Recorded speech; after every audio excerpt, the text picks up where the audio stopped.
Your safety while diving depends on many factors, including awareness of your limitations, what you are and are not capable of.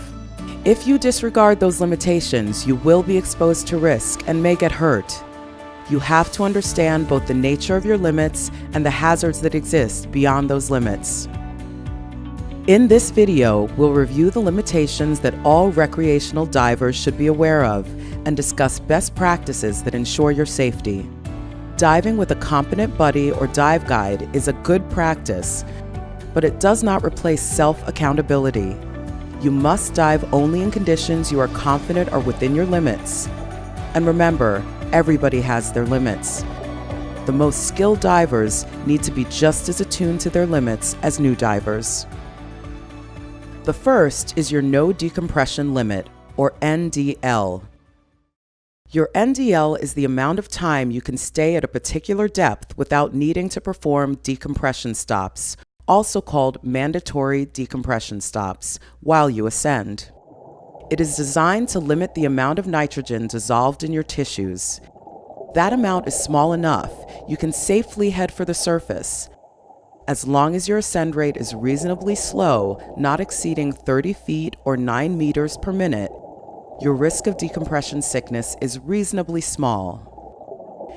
If you exceed the NDL, you will have a ceiling. It is the shallowest depth to which you can ascend, where you will have to remain to allow time for off-gassing. This is a so-called mandatory decompression stop, which is necessary to reduce your risk of decompression sickness. And don't confuse mandatory decompression stops with a safety stop, which is an optional but highly recommended additional safety measure. The Divers Alert Network recommends conducting a 3 to 5 minute safety stop, about 10 to 20 feet or 3 to 6 meters below the surface on every dive.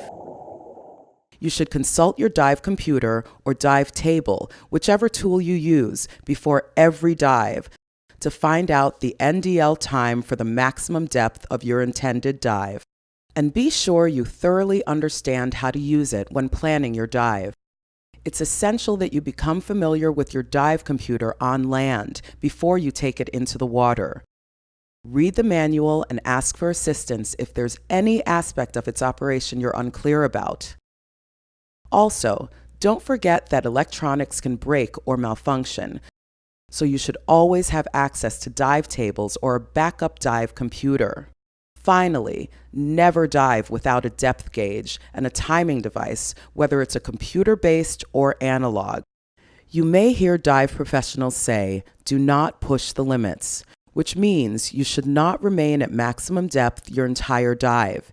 Instead, ascend and continue your dive while you still have some no decompression time remaining. Cutting your time at depth shorter than your NDL adds safety to your dive. Another important limit is imposed by your capacity to breathe dense compressed gas at depth. When you increase your exertion level, the frequency and volume of your breathing must increase so you get sufficient oxygen and wash out surplus carbon dioxide, or CO2. Quite simply, the more you exert yourself, the more your breathing increases. Underwater, your ability to increase your breathing rate is limited by the increase in gas density and consequently the increased resistance to gas movement. As a result, if you exert yourself too much, you will not be able to get rid of enough CO2 and you may feel short of breath. This causes an excess of CO2 to accumulate in your body, a condition called hypercapnia. Symptoms include shortness of breath, headache, and confusion. The condition can occur without warning, and the only way to resolve it is to minimize your exertion level and ascend slowly to a depth where you will experience less breathing resistance. For this reason, recreational divers are advised not to exceed a depth of 100 feet or 30 meters, while new divers and divers of modest fitness should stay even shallower. Diving offers the opportunity to explore unique environments, utilize special equipment, and expand your overall knowledge of life underwater. These opportunities come with additional training that prepares you to utilize special equipment, identify hazards, and address risks while diving. Your own personal limits are determined by the skills you have acquired through training and experience. Most entry-level dive certifications prepare you to dive in conditions that are favorable and set a maximum depth limit of 60 feet or 18 meters. To dive deeper, explore a wreck, or wear a dry suit, you need additional training. Never let anyone pressure you into a dive that you aren't comfortable with or that's beyond your training. And just because you are certified for a given depth doesn't mean you should dive all the way to that depth. A depth limit is similar to a speed limit, a suggested maximum for the most ideal conditions. If conditions aren't ideal, you should stay well above your certified depth and use caution or avoid diving altogether. When choosing a location to dive, make sure it is within the limits of your training. In addition, before you dive in a new location, be sure you've received proper orientation to that setting. You may also want to consider hiring a professional guide to dive with your group and assist you.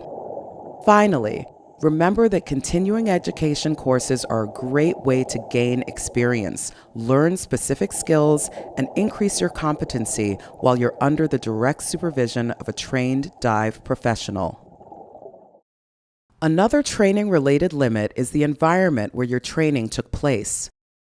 Most entry-level courses are conducted at a fairly calm and controlled dive site, so they don't properly prepare you for more harsh conditions that you may encounter at other dive sites.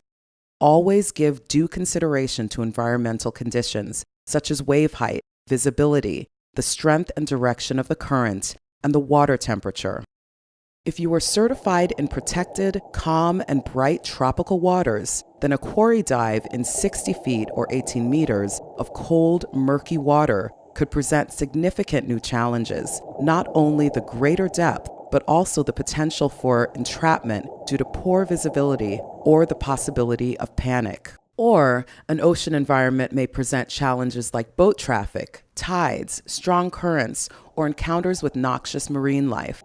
Remember, too, that conditions at the same site can change from day to day or even during your dive. You should assess conditions before every dive.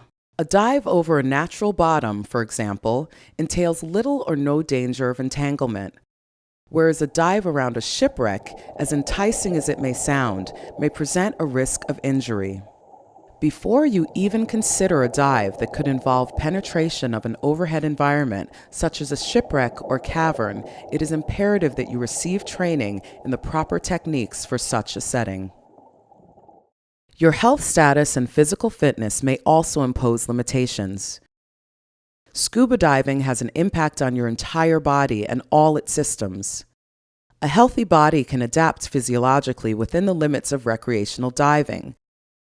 However, conditions like heart disease, diabetes, obesity, asthma, and other disorders may limit your capacity to adapt to the underwater environment and lead to injury and even death. Even healthy divers should use the RSTC medical form for self-evaluation before each trip. And if you've been diagnosed with a chronic medical condition, you should always get a checkup before you commit to a dive trip, preferably from a physician experienced in dive medicine. And don't forget that the most common example of ignoring a physical limitation is diving with a cold. The symptoms of a cold are not at all benign in an underwater setting. Congestion prevents proper equalization, increasing your risk of barotrauma. In addition, cold medications may affect your overall performance. Divers also sometimes take drugs to prevent or reduce seasickness, and among their side effects is drowsiness, a potentially dangerous effect when you're underwater. In fact, it's important to consult with a physician experienced in dive medicine before you dive while taking any medication. If you should ever need to consult an expert in dive medicine, the Divers Alert Network maintains a medical information line through which you can get a referral to someone near you. Remember, there is no reason to ever force a dive. Don't ever feel pressured by your peers. If you aren't feeling at your best, take a rest. There are physiological effects like nitrogen narcosis and oxygen toxicity that cannot be modified by training or experience, but could be avoided by limiting your exposure. Nitrogen narcosis is a state of drowsiness and mental impairment similar to the effects of alcohol intoxication.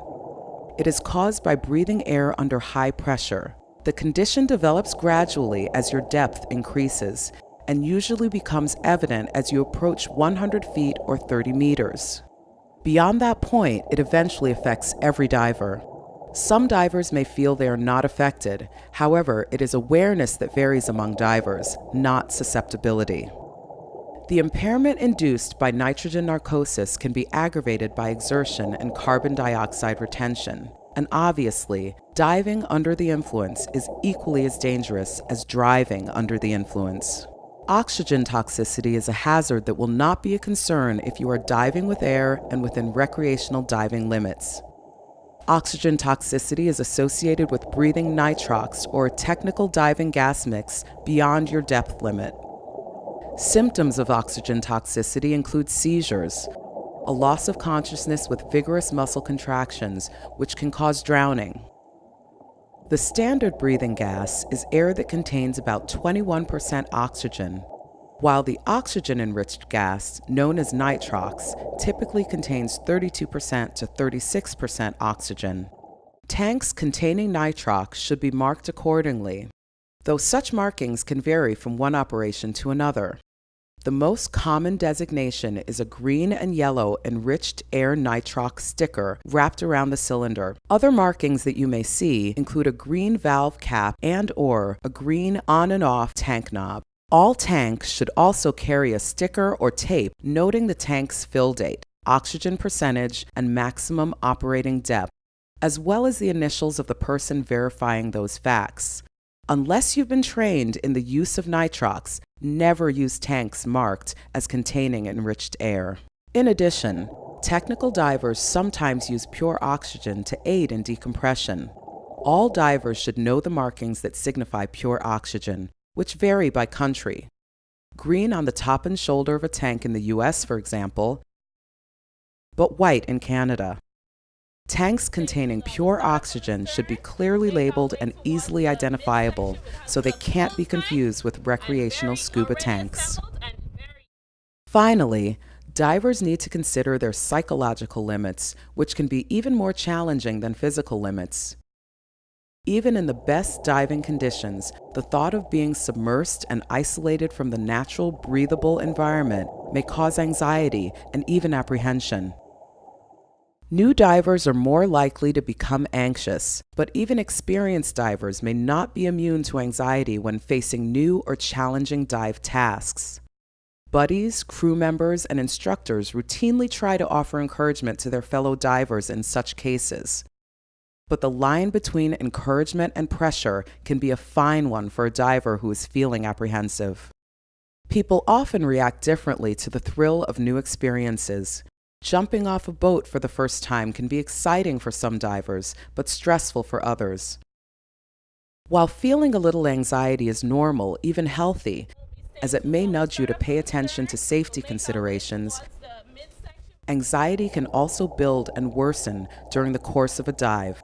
This can lead a diver to panic and can even cause an accident due to a too rapid ascent or some other ill-advised reaction. Anxiety is quite common in diving. While anxiety may not be completely preventable, you can control it. The best course is to act in advance before you dive. If you ever feel nervous about the conditions, the depth of a planned dive, or any other aspect of a dive, it's perfectly okay to decline to participate. Listen to your inner voice if you feel any hesitancy about taking the plunge, and plan every dive so as to minimize stress and unknowns. Don't tackle too many new things all at once. Take small steps and build your confidence gradually. If you start feeling the grip of anxiety while you're underwater, in reactions like rising fear, a racing heart, or rapid breathing, try to calm yourself down. Rest, relax, and breathe slowly and deeply. Always think about and follow your training, not your impulses. Here are the essential steps of a pre-dive routine that will help you stay within your limits. Plan your dive within the NDL. Set the maximum depth that you will not cross and time you will not exceed. Share it with your buddy and dive your plan. Avoid exertion. If you start feeling out of breath, get shallower and rest. Heed your training. Choose a dive site or destination that matches your diving skills and experience. Assess dive site hazards and environmental conditions. Plan your dive accordingly and be ready to adapt if conditions change. If they appear challenging, it's best to sit out the dive. Ask yourself if you are feeling 100%. If not, skip the dive and take a rest. Limit your exposure. You cannot modify the effects of nitrogen narcosis or oxygen toxicity, but you can avoid them. Manage your anxiety. Anyone can become anxious, but safe divers learn to recognize when anxiety is manageable and when they may have to sit a dive out. Once you're in the water, make sure to regularly check your dive computer and your tank pressure gauge. They will tell you your depth, dive time, and remaining NDL time, and the amount of air in your tank, information critical to your safety.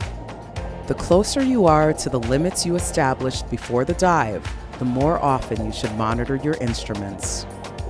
Dive more safely by regularly reviewing these limitations and practicing the skills that help you stay within them. Diving should be fun, so keep your stress level in check by staying within your limits.